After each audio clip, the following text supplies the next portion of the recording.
I don't know how good of an episode this is going to be, but I think I have good energy. I just don't necessarily have like a script or something to tell you, a lesson plan. I got a little idea, and this is Enlightened Masculinity. So if it's your first time, welcome to the show. This is episode like 250 or whatever. So we're well practiced at this thing. And, it's a Red Pill Masculinity show. So you'll see whatever the title is. That's kind of what this is about. Female boundaries. I'm sure I'll jump all over the place because that's what I tend to do. I got 37 minutes. And we have live audience here, like 10 people on Zoom, some people on Instagram, Facebook, Clubhouse, etc. And of course, a bunch of people listen to the recording. So everybody always feel free to participate, raise hands, comment, and you could even unmute at some point and then we dialogue. And a lot of the guys here, these are guys part of IMC Nation. So pretty much everybody, maybe people listening to the recordings, but if you're on my Instagram or any of my social or anything, you're IMC Nation because there are people that are maybe connected, like they follow me. I doubt that I follow them. And if I do, I never see their posts because I would immediately go into the straight line of how to become closer to IMC. If it's a girl, it's a straight line to be with me. If it's a guy, it's a straight line to come and learn how to be a real guy because they're just not out there. The guys out there, they have certain qualities, obviously, different qualities that are masculine, but they're just so polluted with bad behaviors and toxic mindset, weakness, self-doubt, negative self-talk, and everything. It's a really low standard for masculinity that's out there, and that's why you'll encounter women that are like, I would never be with a man that has other women, or he would have to be over with me, because she's comparing you to the men that she's been with, and those men definitely, I get that. But anyway, female boundaries. So, I don't want to give too much inside information away. That's why I'm kind of like pausing before I say. And that's really, I think, a big, it's an important skill or whatever, or technique, is before you reactively communicate, to take a little pause. Notice when it's going to come out as like a knee-jerk reaction. Someone taps you on the knee and your knee kicks. So somebody says something to you and you say something back. And it's like that right away is something in the past. You didn't think about it.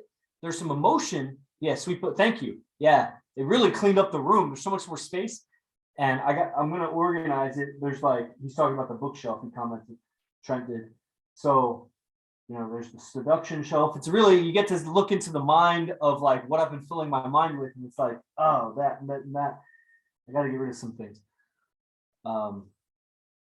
It's been a very exciting process moving to this location, even though this is the first place was smaller, definitely. Yeah, that first cottage I lived in when I moved into base one was smaller, but it also had its own bathroom attached. And there's some storage space in there too. But then since then I've had bigger dwelling spaces, and this is the smallest of the last 4 and the most permanent. And, I'm really making it, it's going to be a sweet pad almost in itself. The process of removing old things that they say, like that cliche saying of no longer serves you or whatever. And that might be the most appropriate wording. I don't like the wording, but that's me now. Maybe in 5 years or in the future sometime I will like the wording. But there's definitely things that don't serve me, that, letting things go is practice of mine. Like, it's something I gotta work. I gotta practice. There's it doesn't come naturally to me. It's based on past habit. Like, if someone says something to me I don't like, and I gotta tell them a piece of my mind in reaction to what they said or did, and that is probably less me than I am willing to admit. I would think it's mostly me, but it's actually less me. But I'm going to deal with all the consequences of it. Or, I might run from the consequences, but I'm the one that will be held accountable for those. I might not hold myself accountable, but the universe and society or whoever will hold me accountable for my reactions. When I get mad at somebody because I think that they're lying to me about, they just don't have money to come to camp. And it's really, I see you going out every night, like you're spending money, you have money. It's going somewhere else. And I don't know how to challenge them in a way that brings about the truth. like Miracle J's hitting up a bunch of people for camps. Like you're going to be confronted with a whole new level of male psychology of people giving you the runaround. And it's not because you're selling them insurance or selling them direct TV or something. You're selling them like a new life, like Powerhouse had said, like born again.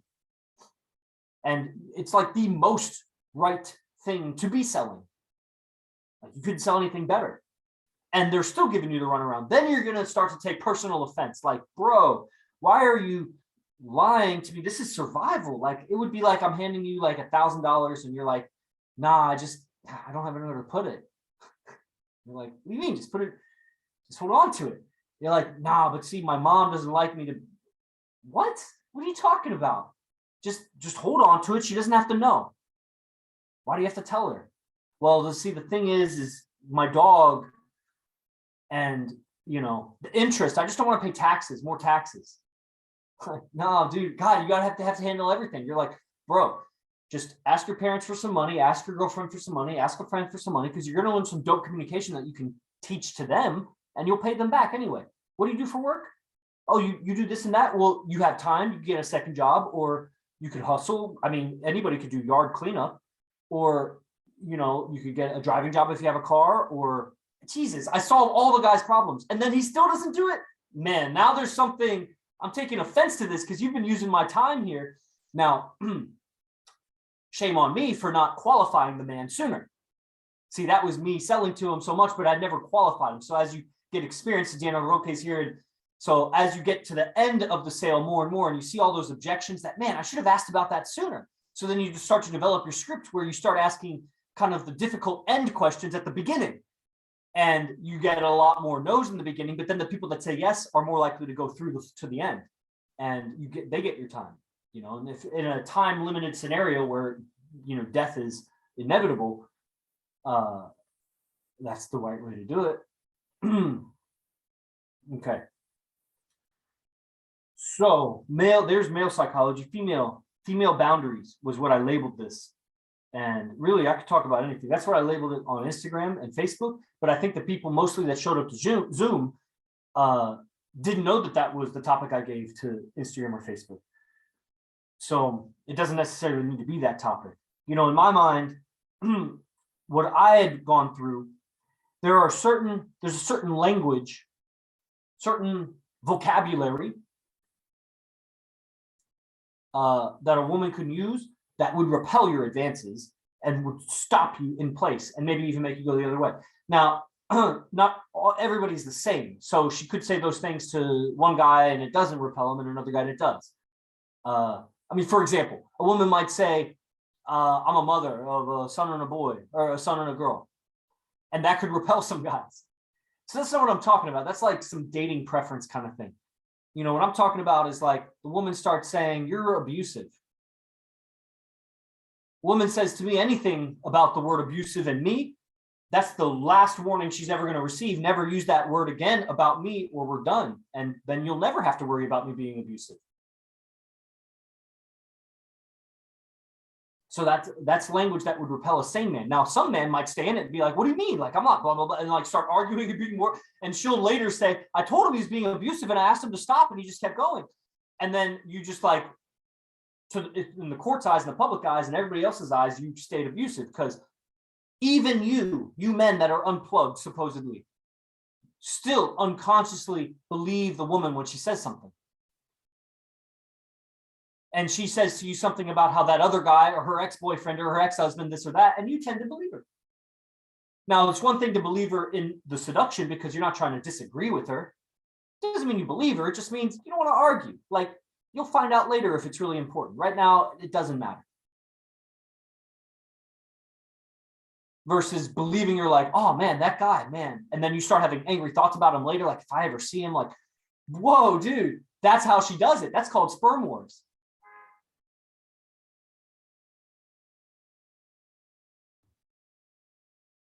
So there's a language, there's those vocabulary, those vocabulary words that she says, and like harassment.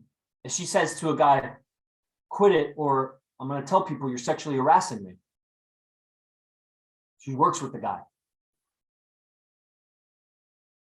If that doesn't stop the guy, well, guess what? You actually, that's logical. You have permission to go to whoever and say sexual harassment. You didn't stop. Now, you might be, now, what are you calling sexual harassment? He said, nice shoes. Nice shoes. Okay, that's not sexual harassment. First of all, it wouldn't be harassment until she says don't do it, and then you do it again. And then it needs to be of a sexual nature. It could be harassment in the sense that, don't talk to me or whatever. Now, if you work with the person, can you tell the guy, don't talk to me? How important is your interactions? Like, do the management, does the job, did you get into the job thinking that you'd be interacting or knowing, or was that part of the job requirement or whatever? Okay, well, it's just every time that I interact with him, he compliments something on me. And I said, don't compliment me anymore. I'm in a relationship, stop complimenting me, keep it professional. Oh, okay. He does it again. I like your shirt. Listen, I told you stop complimenting me. I'm going to tell the people that I don't want to work with you anymore because you're not taking a hint. And I don't know how much they want a bartender working here that can't take a hint. Okay, so these are words, but it's insinuating or implying harassment. I didn't say the word harassment yet. That's like a drama. It's one of those girls. One time this girl, this was many years ago, took a private yoga lesson from me. She needed help with her handstand. I was so asexual with that girl, which is wrong. It would be like a girl being asexual with a guy. That's wrong. He's a man. If you're trying to be asexual, he's not. You're going to be misinterpreting everything and not measuring what's dangerous or not because you're treating it like it's asexual. You do the same thing as a guy. If you treat her like I'm just treating you like no, dude. Because her friends, her very gay friend who she seriously puts in that friend zone, even though we as guys know that he's just a very sexually perverted heterosexual man.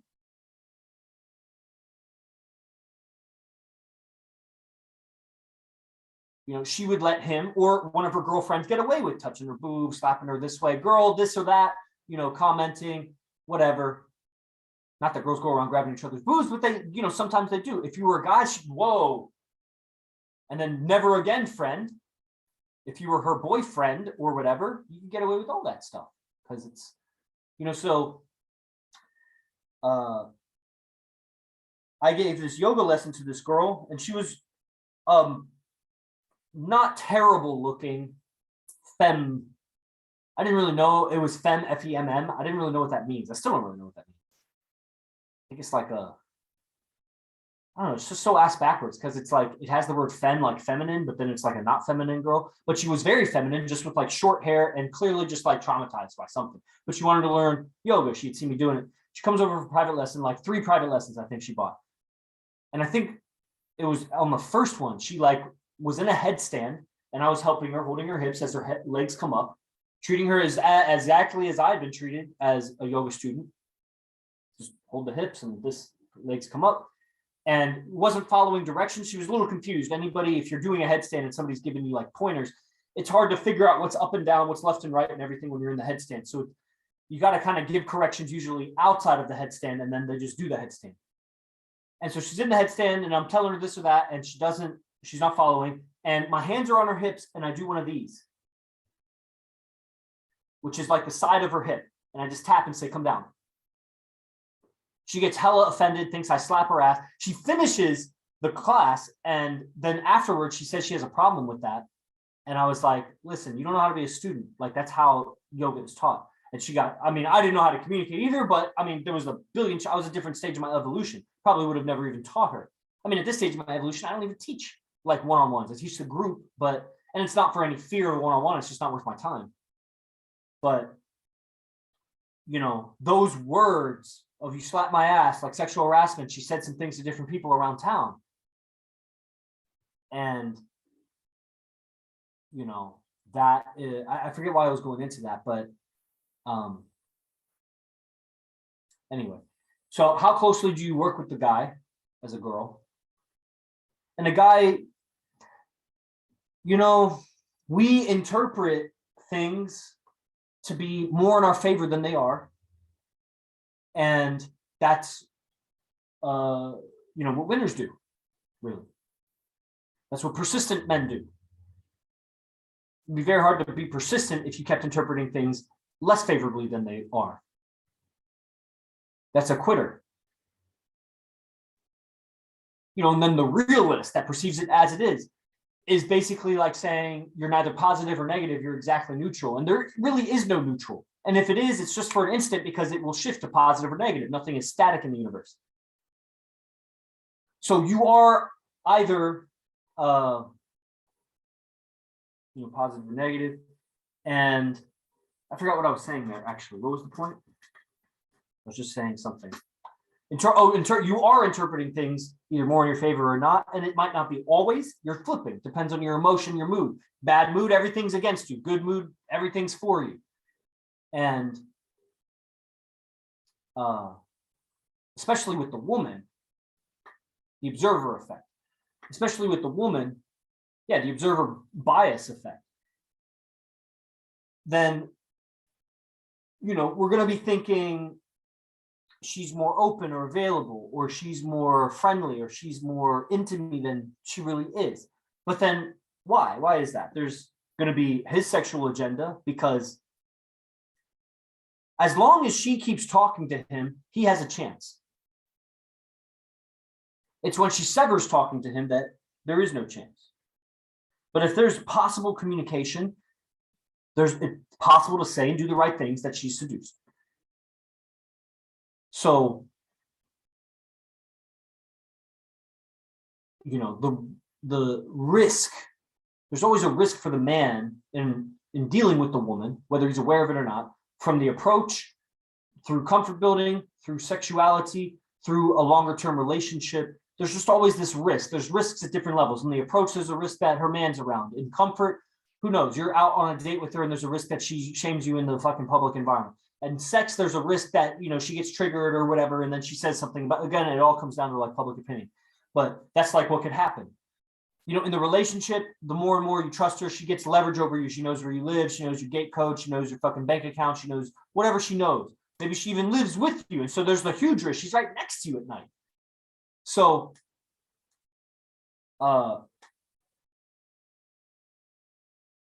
there's always this risk. And when the risk is high enough in the man's measurement, then he will cut ties, because he'll measure that's going to hurt my mating. It's going to hurt my life, but he's really measuring it's going to hurt my mating. If he's getting to the point where it's going to hurt my life, then you're over leveraged for sure, my friend. It's going to hurt it's risky to sleep next to a girl that you're in an argument with. It's risky to give your girl the bank code to your one bank account. Maybe you had 7 bank accounts and each girlfriend had one of those. So when the risk is high enough, he's going to stop advancing. Now, if he's on drugs or he's drunk, he may not, because he's not measuring risk right. That goes without explanation. So what's the risk of damage to his reputation, which is going to damage his mating? Damaging his reputation isn't going to so much damage his survival. It will a little bit. It damages mating. So her having those right words. Now, if he's talking to her and says, nice hair. Hey, don't comment on my body or anything that I'll think is hitting on me because of my relationship. And if you do that, I don't accept that. So I'll go to management. Like, don't do it again. It's an only warning. Okay.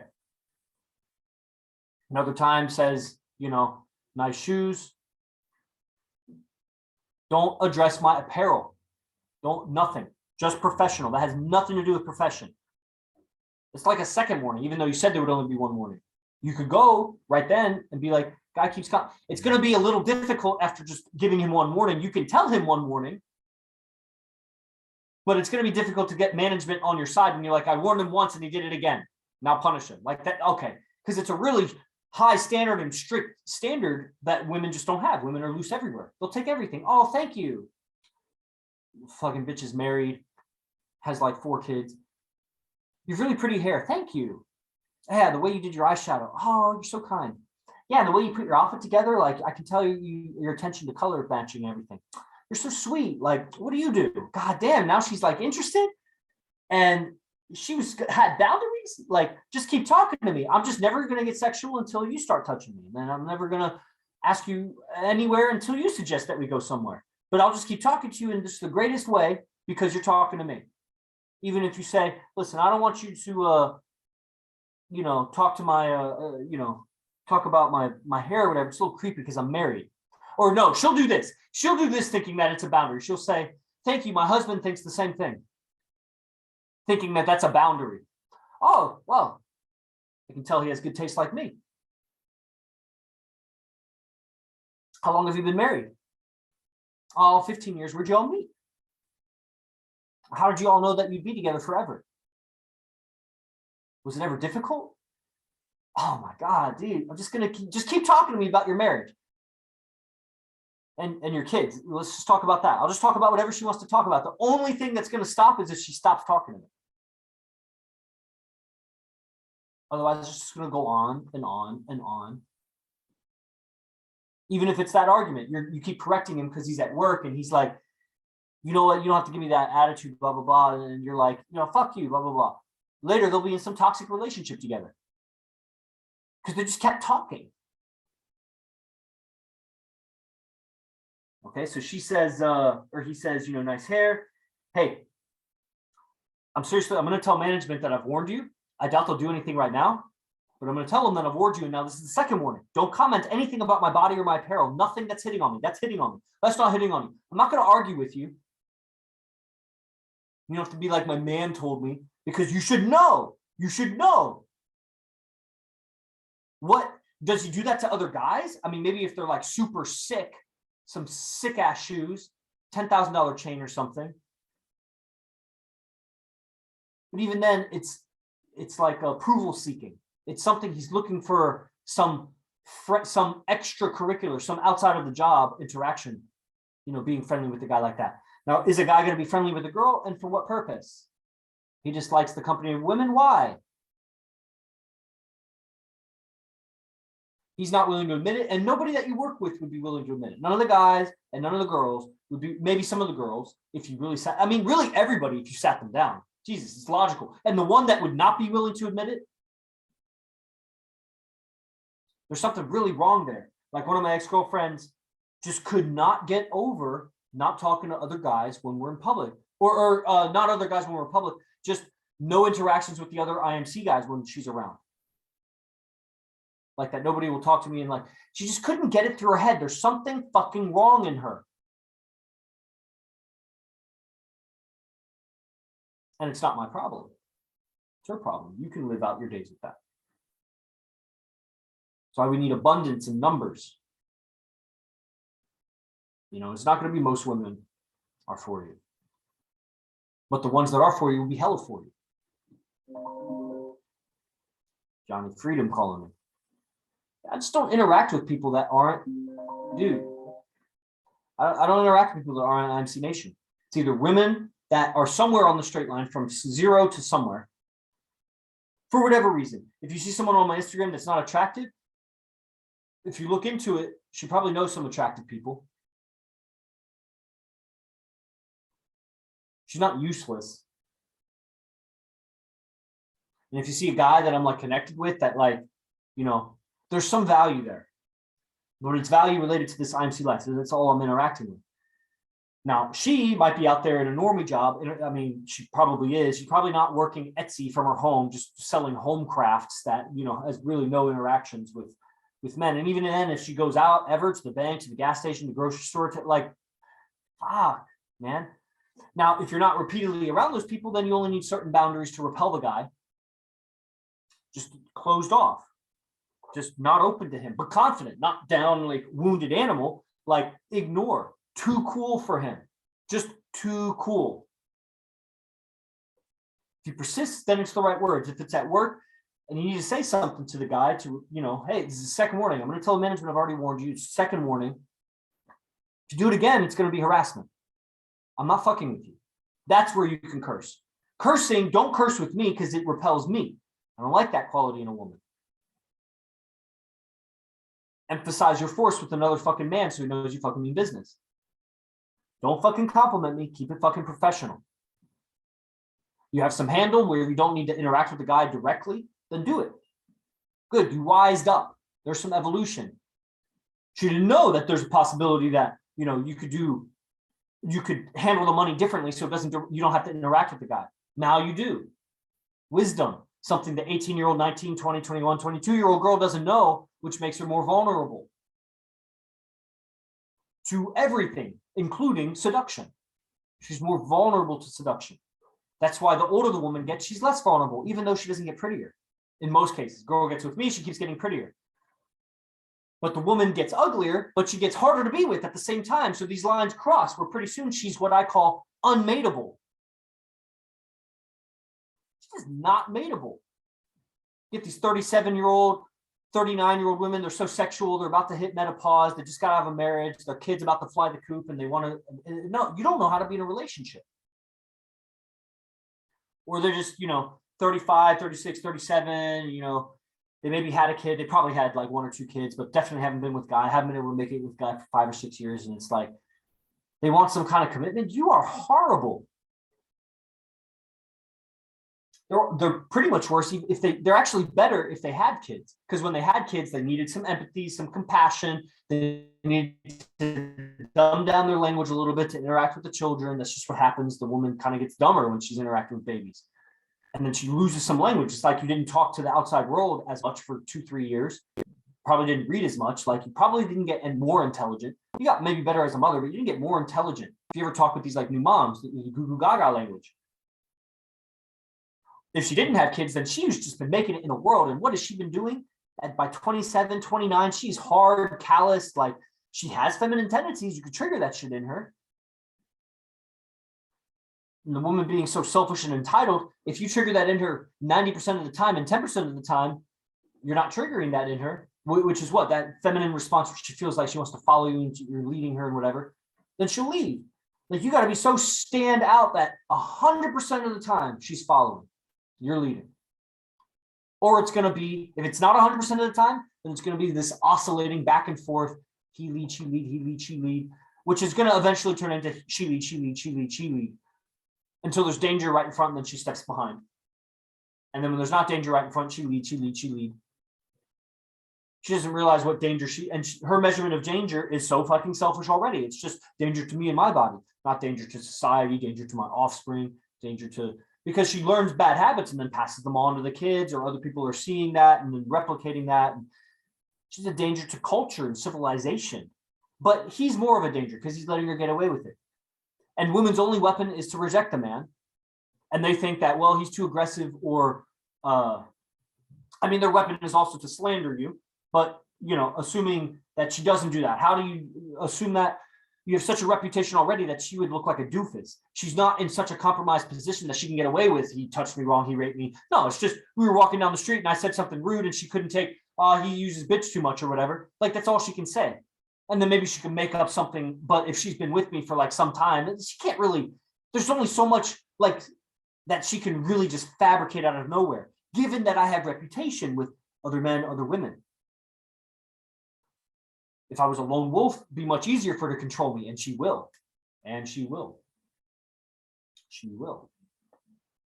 Gotta have options as a man. You gotta have a tribe as a man. This is what's going to protect you. It hasn't been taught because women's empowerment is like a recent thing. And they took that empowerment and they really gave them an inch and they took a mile. And they go with, well, so much empowerment, I'm just going to say a bunch of bullshit to control you. And it doesn't have to be that they say some slanderous criminal talk. They're just going to say manipulative things that you will be inclined to raise your voice at. And then, aha, toxic masculine. Meanwhile, she's saying all these aggressive things that are cloaked in patronizing tonality and demeaning statements or phrases that demean you off of pinnacle masculinity. But then society wouldn't necessarily stand up for you because they don't admire pinnacle masculinity. It's a whole agenda. So to be the 1% or the 0.01% of men that we are or are striving to be in various ways, because there's a lot of kinds of 0.01%. There's the rap star that makes it all the way. There's the business investor that's like multi-billionaire, and it's like, shit, man, like almost nobody's going to make it to that. There's a lot of 1%ers. And so how many of us will make it to like, fucking Drake level or whatever we do? Howard Stern or like the top level. Some of we will in our own smaller niches, perhaps, and maybe some of us will in greater niches. Big, like we'll go Hollywood instead of just being like, independent film or whatever. But that's not what we're talking about, because a lot of those guys are so wrong in their values that they've made success on a skill, and the world, because of globalization and radio and TV and internet and everything, admires that so much, and they become a superstar. They definitely have a skill in that thing. I can admire that, whatever that skill is, or that intelligence, that application of their intelligence. But becoming a 0.01%er in your awareness of female psychology and the handles, how to handle when she says this or that, does this or that, which takes a leveling up. It takes problem solving. It takes being confronted with a situation that you're really in disagreement with, that it really doesn't feel right. I don't like it. And then there's a whole evolution of I trust my feelings and I know what is right and that's wrong. And then figuring out how to communicate it to get what I want, or to get it resolved, to get truth understood, to protect my boundaries, protect my life, move forward in evolution, maybe with the person, maybe with new people. Like, you got to handle situations with the right communication. So she says, don't compliment my shoes. I've already warned you about that. Oh yeah, I forgot. You have really high standards, and I just can't keep it straight, because that's really a kind of an odd thing, don't you think? No, it's not an odd thing. It's out of respect for my relationship. Oh, so he's making you do that? Is he like forcing you to do that so you don't feel guilty? No, I love him, and I know that you're just talking to me to hit on me. I wasn't actually hitting on you. I thought those are some clean shoes. Am I allowed to communicate in my environment? Do you need some protective bubble around you so I can't say anything to you because you're so touchy about your relationship? Listen, I'm telling you, don't do it again. I don't have to explain myself. It's not professional, and it doesn't contribute to us making money at all. All right? Maybe it's a high standard for you, and maybe you could do that and get away with that with all the other women. That's my boundary. Do you understand? Is it clear? Is it too difficult for your numbskull to understand to not compliment my apparel or my stuff? Or do I just need to talk to management about how I don't want to interact with you anymore because you're not intelligent enough to understand my boundaries? No, I'm plenty intelligent enough. I think that you're just being unfriendly and it's difficult to work with you. So you can go to management. I'll also be going to management about how you're too difficult to work with and you're unfriendly. Okay, he could say that. Now, that's where it's the female's job to make sure she's fucking good at her job. To be the best. Because he can say that. I just gave you like the artillery, the handling from the man's side. Maybe I wouldn't compliment your shoes like that. Maybe I would. I don't know. I'm just saying, like, if it went down that line and she was intelligent enough to do that, that's how I would attack her, because I got to protect my space. You're going to go to management about how I can't keep the rules straight, your specific rules. I'm going to go to management about how you're too uptight about this stuff and it's not nice to work with you. And that's where I, as a guy, need to be the best at my job. So I'm so good that there's no way they're going to get rid of me over you. And you need to be so good that there's no way they're going to get rid of you over him. And so because you're both so good, they're just going to figure out a way that you don't have to interact. Or they might come at you and say, listen, girl, you need to be more friendly with him. And be like, no, actually, I don't. And that's where you got to have philosophy. And if it's not good enough for you, then I'll find another place to work, because I'm not going to be around someone that you're going to allow to compliment me like that. I don't accept it from customers. I'm not going to accept it from the fucking bartender. You can swear, just not with me. And then they go to him and it's like, listen, it's her boundaries. Like, just don't talk to her like that. She makes great money here. We don't want to lose her. She doesn't want you to compliment her. Can you figure it out for yourself? Don't compliment her.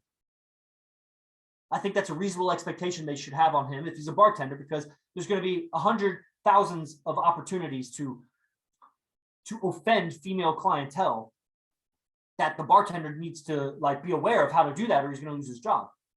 And a lot of bartenders, because they're suppressing themselves by acting politely and quote appropriately with clientele, they are abusive or gropey or whatever with the females they work with. They might not do that with the customers, but they're suppressing themselves. They don't have right behavior. They just know how to not get caught. They know how to do it right. And we know this as guys.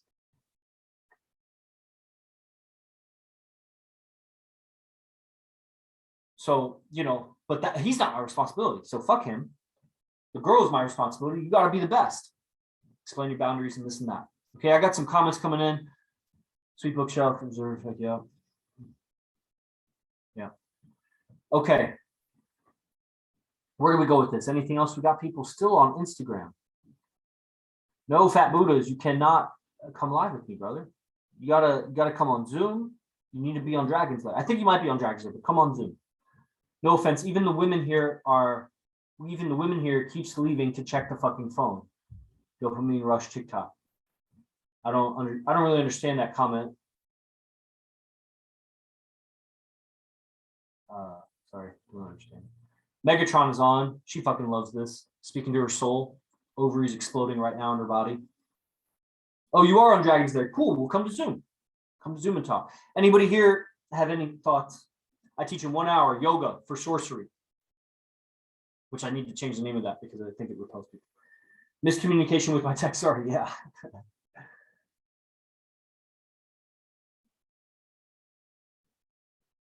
Man, I want to go over this this text that came through.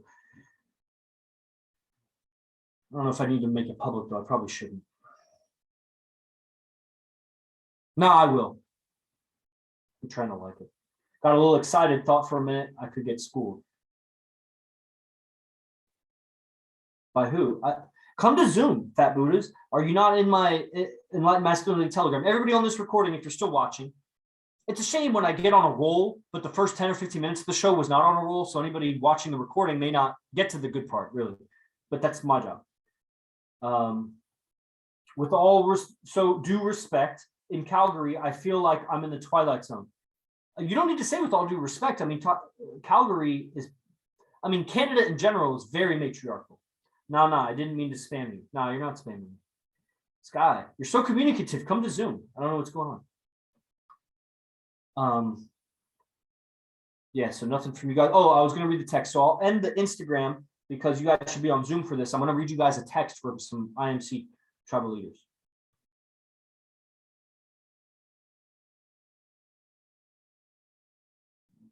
Okay, and then Telegram, I'll end the Telegram. Is anybody on Facebook? Streaming to Facebook too. Nah. Okay, I'm going to stop the stream there. Oh, we got some hearts and likes. Right on. That's cute how Demigod liked it but didn't heart it. Okay. Stop live stream. Okay, so it's just us here on Zoom.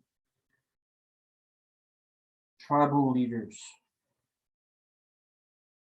Okay, but this recording is also going to be posted, so I'll keep a lot of names anonymous. You get it. There was a guy who was a martial arts expert, and AZD always gave him credit, martial arts guy. You know, you're really good. And people don't know how good you are at your martial arts. This is about like 10 months ago or so. He came to a camp. He taught some martial arts to the guys. I wasn't present at their class. I think I had something else. And everybody gave it praise. I'm sure it was good, you know, hit the person in the nose and elbow them in their whatever. And a lot of the guys, I mean, there's some guys that know martial arts and IMC, but then there's some guys that like know nothing about that stuff. And they typically really liked it. And he's an enthusiastic teacher. I can tell he's a good teacher of the skill, just not in life necessarily. And that's why he's coming around. So he was around, he had to make payments. He ended up getting into the strip club, which was a VIP experience for free, just on like, it might have been like $100 he got away with paying, or he asked basically like, can I owe, or something like that. He was like, he wanted to trade, do more fight training for trading for the camp. And, you know, AZD's not interested in the trade. He wants money. Like, Other guys can pay you for training. You should sell your services. So he tried for like a day, and I don't know how much he sold. He ended up leaving the camp in good spirits, was late on his payment, then stopped replying to messages, just leaving them on red, then stopped even reading them. And I messaged from another profile. Then I messaged another one of his profiles from my other profile. Then I got 5 different apprentices to message him. Then I got the guardians to message him. Everybody getting left on red, nobody getting replied to. Money never got paid. Okay. 10 months later. So one of the tribal leaders sends me a screenshot of this guy and his communication with the guy. The tribal leader says to him, as long as you communicate, bro, you're always welcome back. We understand life and shitty situations happen. I understand life and shitty situations happen. What I don't understand is leaving me on red. I fucking get rid of guys real fast now. Well, on the 3rd time I get rid of guys now because I have a sales team that I can just hand someone over. So I don't, like before I would tolerate so much because I felt like I'm doing AZD a disservice by not knowing how to communicate with this person. They're not replying back. And so I don't want to feel like I'm giving up on selling the guy because I don't know how to communicate. I feel like that does AZD a disservice. When AZD comes to me and he's like, where's Trent Lara? Why isn't this guy signing up for camp? And I'm like, man, he stopped replying to my messages. So I just unfriended him. And he's like, what do you mean? But and then he'll go, Fernando, message Trent. Get him on camp. Like it'll just be that bypassing.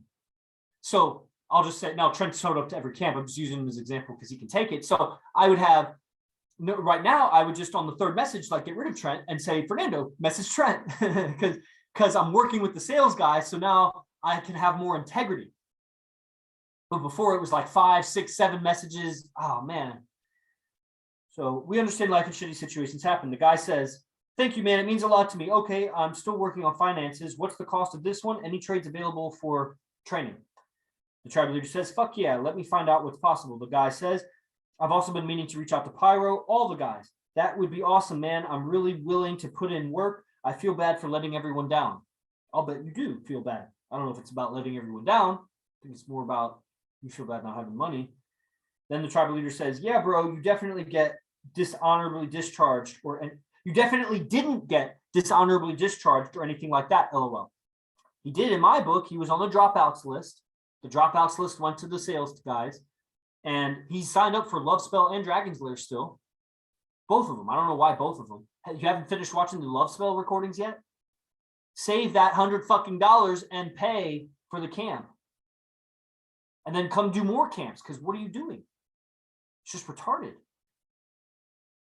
But he's older than me. Like, if you're that unintelligent, it's because there's something unethical that's making you dumb. There's something that you feel wrong about that you're trying to make up for with that ass backwards illogical behavior. Because in your own mind, you justified that makes up for something else. That's why ethics is the science of survival. If you're doing something that's against your own survival, there's something not right.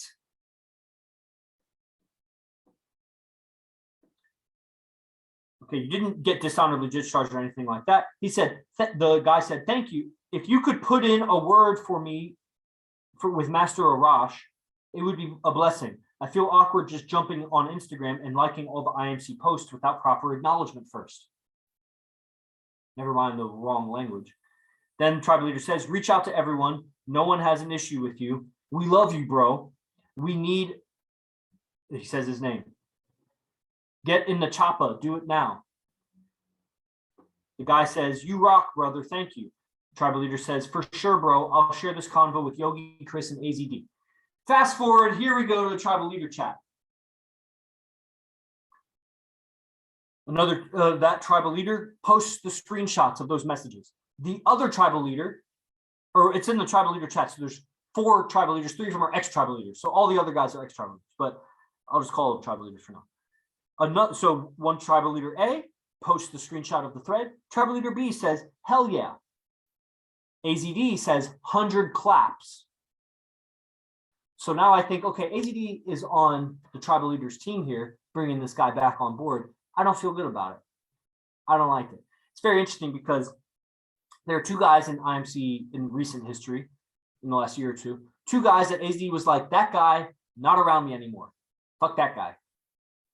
He can sign up for camps online, not around me anymore. One of those guys has made it back into AZD's good graces. The other guy, AZD has also been very helpful to him online. You would know who he is. It would be obvious. But he still doesn't want that guy around. Both of those guys, the one that's been forgiven and the one that hasn't or hasn't yet, both of those guys I've stood up for. And I was like, nah, it's just this and that. This guy, I'm not standing up for. No, there's something more wrong. There's another guy I won't stand up for who also robbed AZD, who Demigod was trying to recollect money from, got a little bit more from him, and then the guy started lying to Demigod, like, I'll have the payment here, and then just dropping the ball and then not communicating, and then you're probably still friends with him, either on Facebook or Instagram. You haven't seen him on any Dragon's Lair Live in a long time. He lives in Florida. Okay. So, tribal leader A screenshots the messages. Tribal leader B says, hell yeah. AZD says 100 claps. So I'm in disagreement on AZD with this. I'm not 100 clapping this. Then tribal leader A, who sent the screenshot, says, Yogi Chris, YC, would you like to take it from here? Or is there anything I can relay to him regarding this camp and his proposal? If he attends the whole week, I can see how the camp would have added value with him teaching every day. He wants to bring this guy and teach. I don't want to learn the best martial arts from a guy that can't reply. That's some weak ass martial arts.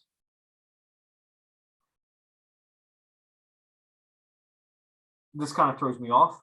AZD hearts his message. And the third tribal leader hearts the message. I am not in agreement. Just so you know, all three tribal leaders, ex-tribal leaders, they wanted to make an executive decision that one of my housemates here, I won't name which one, but they had one of the housemates here should not live at the new base 1. They should move to base 3 because there were only 3 bedrooms at the new base 1. And the other 2 guys that are my roommates, Sultana and Fernando, they were not getting along about who was going to get that room. Not at all. And it was not an equal battle. It was one person being passive and one person, but not agreeing, passive, but not agreeing. And the other person being aggressive and not agreeing. It was like, you guys got to work this out. Like, there's got to be a way to do it. And at the very end, AZD was like, hey, my parents said, we'll build another room, and it's a real tiny room, and then everybody could live here. But at the time, for like a month or month and a half, they were kind of real badly debating who's going to live here and what's the other person going to do? Live at base 2, base 3, get their own place, move back home. Like, what are they going to do? And of the 4 tribal leaders, 3 of them wanted to make an executive decision to move one of the guys to base 3.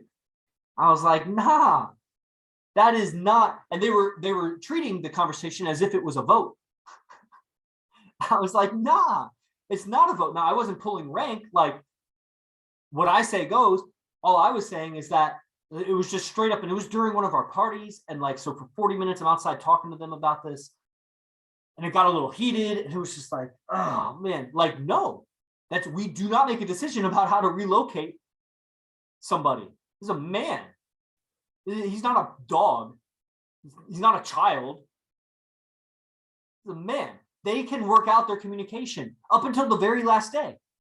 Like, I'm not going to step in until it's time to move into the new base. Then when they both try to bring their stuff into the new base, that's when we step in. Like, nah, you guys got to rock, paper, scissors, or flip a coin, or we're just going to make a decision based on your conduct. We'll make a decision who lives with us. You don't make a decision who's not going to live with us. And I was so baffled that it was a 3-1 vote in this conversation. I was like, this is so obvious. Like, why am I explaining this in 100 different ways right now to convince you? Gradually, I convinced one tribal leader. He's like, I agree with Yogi Chris.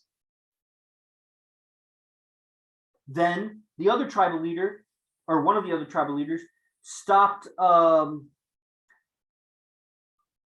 said something that got him off of it. And what I said was basically, anytime in a democracy, when it's 3 versus 1, it's either the one is the dumbest or the smartest. Or he's wrong. But then you should be able to point out why it's wrong. So that got him to back off. That's why democracy doesn't work, by the way. And then the fourth tribal leader finally he changed his tune just a little bit. He's like, I won't say it because it'll give away who it is, but basically he realized, like, okay, let's wait. Yeah, because no one's equal.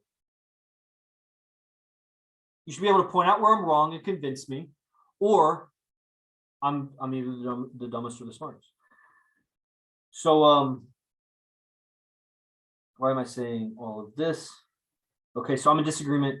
YC, would you take it? I could see him adding value every day.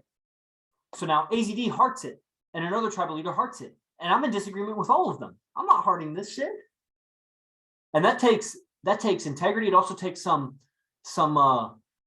courage and maybe a little bit of recklessness to disagree with Arash.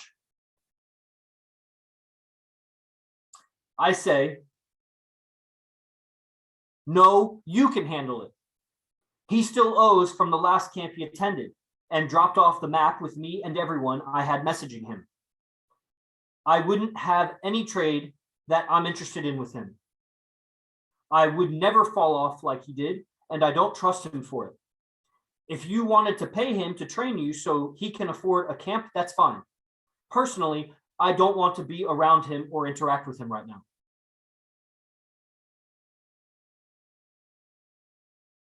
Okay, another tribal leader, a different one than the previous two, and Arash hearts it. Okay, Arash hearts mine now. Now I realize Arash is just hearting the dialogue. It's not playing sides. Just like I was with Sultan and Fernando, who's going to win? I'm not trying to tell people which one to do. I think they're both wrong in how they're handling it. And I told them both individually. I didn't try to moderate something. Okay, so AZD hearts it. I send another one. I don't want his skills. His low ethics in communication tastes like poison to my mind.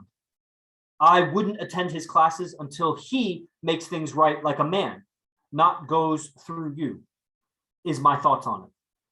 By the way, I didn't know that AZD hearted that later, actually. He hearted a bunch of them in a row. He was in yoga at the time.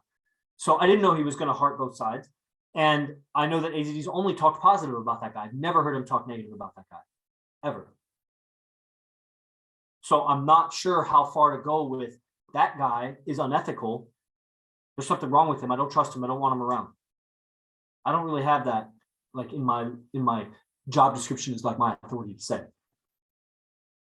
I live here with 3 other guys. AZD is one of them. So if AZD wants the guy around, now I got to swallow my words if I'm like, I'm not going to be around that guy. Now what? I got to take a walk every time there's a beast camp. You know, so that I can only say so. That's when you live with guys, you got to be accountable for like what you say. When you live alone, you can get away with saying shit that like you don't necessarily have to follow through with what you say. You can be overly dramatic and like girly, you know, not that you are, but it's more feasible. And so then it's more likely. Another tribal leader, not the first one says. The first one was the one who said, Yogi Chris, can we have this guy around for a week? I can see him adding value. Another tribal leader says, I respect your perspective on this. I respect your perspective on how you would handle this. However, I have a different perspective. And with your permission, Yogi Chris, I mean, I like that they're talking like that. You don't got to talk to me like that. It's nice, but it's also like, I don't know. Maybe I just got to get used to it. I don't want to get used to it. However, I have a different perspective, and with your permission, Yogi Chris, I'd like to talk to the other tribal leader about getting this guy involved somehow in base 3 activities. If I come to agreement with the other tribal leader, would it be okay to get the guy involved? I say, what you do with base 3 is totally your call.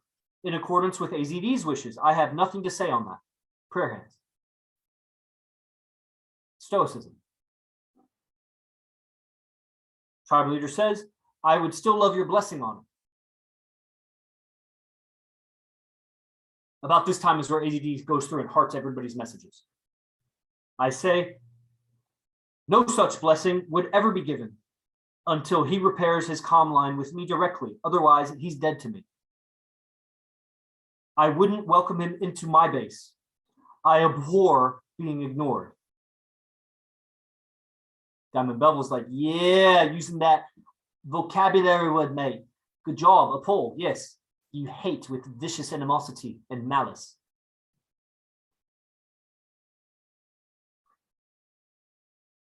The tribal leader says, understood. So today, when we were in the kitchen, I was yelling at my bird because she mishandled her fucking job place duties. And I didn't know how to express myself without yelling. So I yelled. Halfway through me yelling, I hear a certain phone sound go off that indicates to me AZD's in the house. I thought he was gone. I wasn't embarrassed to be talking like that around Fernando or Sultan, but around AZD, I'm like, man. And who's this new person? I haven't seen this. Oh, Seth Khan, what's up? And so I see he's in the kitchen. I kind of walk I see someone's in the kitchen. I walk just to see if it's AZD. He says something to me. I'm like, I still have headphones in. And I'm talking. I step out. I still yell a little bit, but I also finish handling it. And then I come around and I'm like, yo, I'm sorry that, I was yelling. Because I was yelling unapologetically around Sultan and Fernando. I was pissed at them, actually. I sent them a message this morning. More at Sultan. But I sent a message to 3 guys this morning, and I was like, remind me why, blah, blah, blah, blah, blah. Basically a favor I'd done for them. I was like, remind me why I did this favor, because I'm not recalling right now. I was actually pretty proud of that communication, even though it was pretty sneaky. And so I was yelling because I was like, I don't know, I didn't mind bothering them. But AZD, I didn't want to like be saying that with. And so I get off the phone, I come around, I'm like, sorry I was yelling like that. And he was like, no, sometimes chicks got to get yelled at. And then he said, I really liked how you handled that situation with the tribal leaders and that guy. And I was like, really? He was like, yeah. And then he went into this quick recording that I actually did a quick audio recording. I was thinking about, I may not add it because he says something, I can't add it. He says some things that might be down about some people that are still in the tribe that, but basically he was like, yeah, like exactly right. That was exactly right. Like when I was in the Church of Scientology, and then he gave us a story about, you could tell when some people, they buddy up with other people, they have similar offenses. And, so we talked to Fernando was there, we were talking about it in the kitchen, and then that was it. So probably, this podcast recording is just like shot to shit. I don't know that anybody that's not IMC Nation listens to this whole thing. The guys that were here, maybe that was entertaining for you. Hope it was. I'm sure it was since you stayed here. Feel free to, if you're a guy, you can unmute or type anything before we end it. Too ashamed because no one's, yep.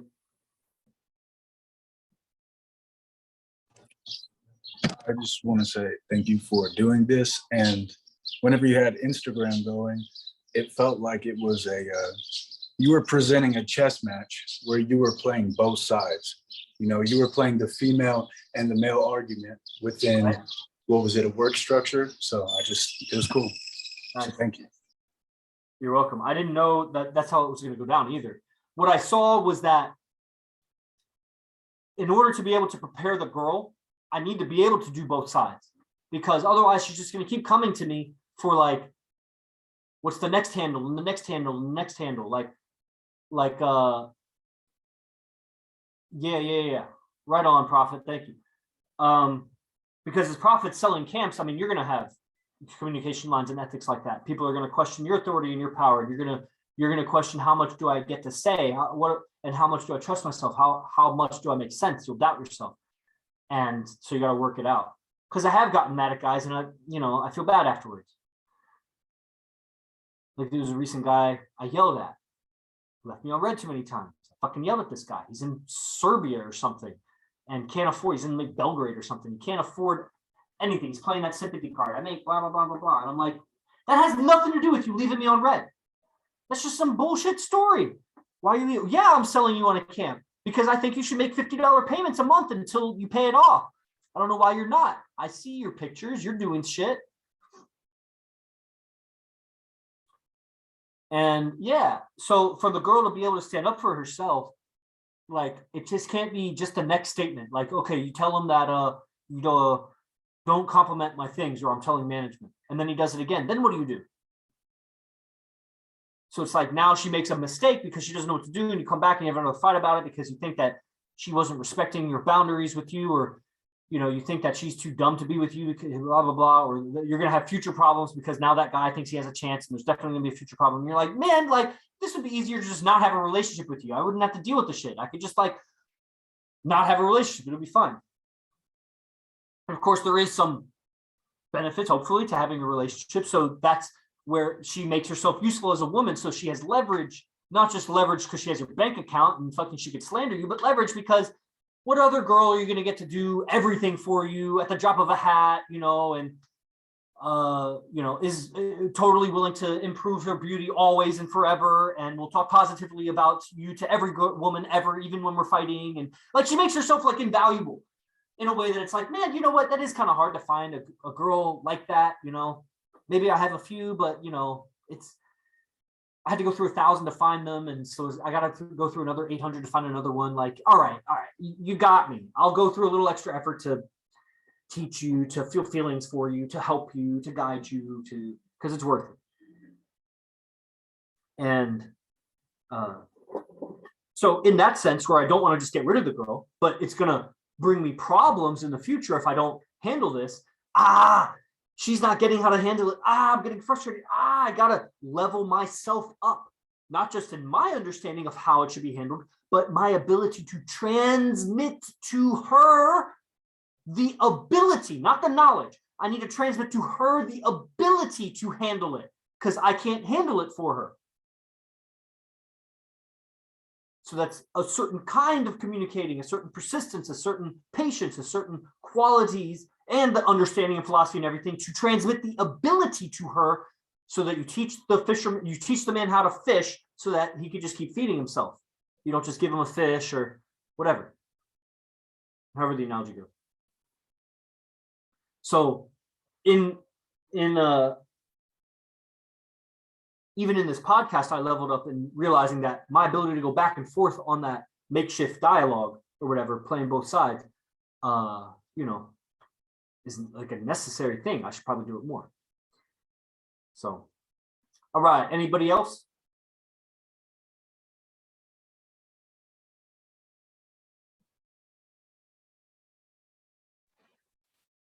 Hey, what's up, Yogi Chris? What's up, Antonio Cavaleros? Yeah, what's up, man? So like I was just going through my own little mind while you're speaking. Like I can relate in the aspect of being super patient with your woman and trying to teach her good ethics and the reasoning behind it. So I just wanted to say that without ethics, man, it's just the person's life is just straight garbage.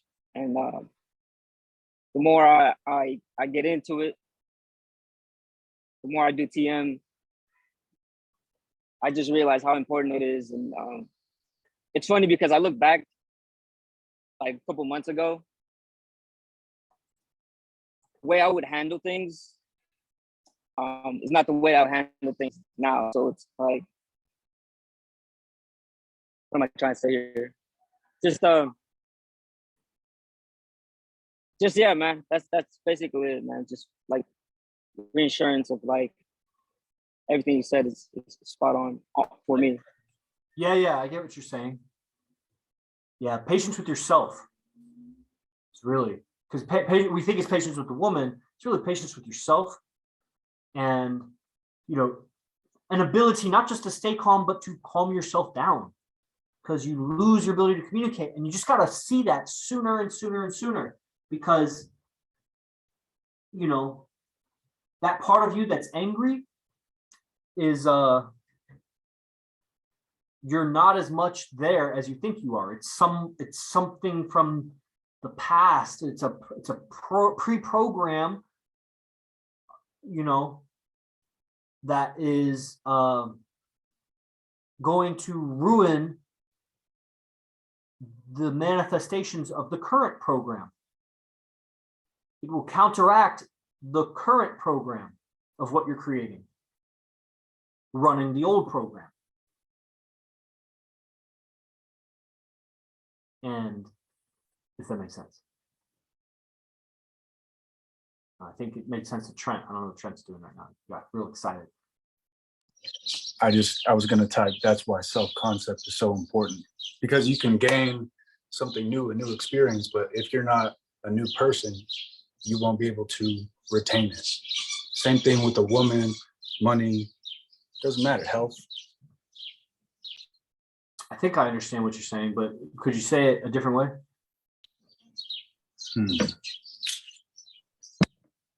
Could you pose the question or what it was that you were saying that made me go into that? The new programming is destroyed by the old when the old programming starts running. Yeah. So Creation.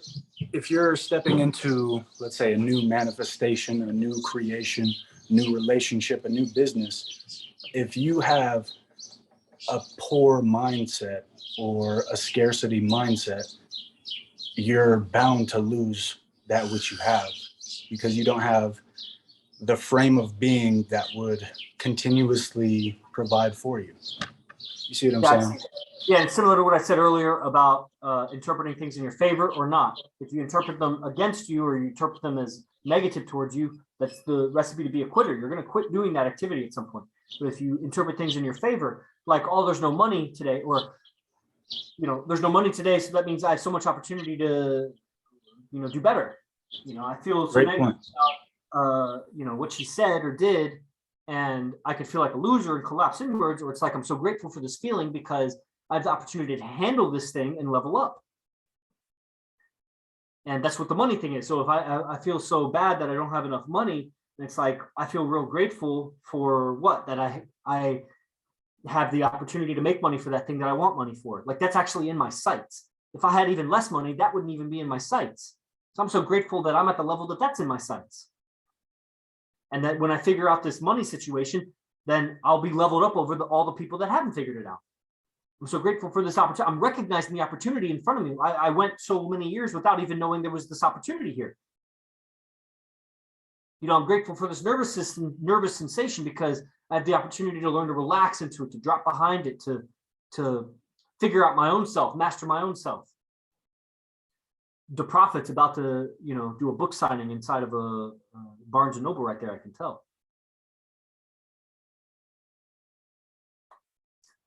All right. Anybody else? Cool, cool. Cool, cool. Okay. So there's no gathering tonight. I'm sure some guys will go live and do shit. And if you're catching this recording on the podcast apps, then leave a review, subscribe, go to imcbase1.com.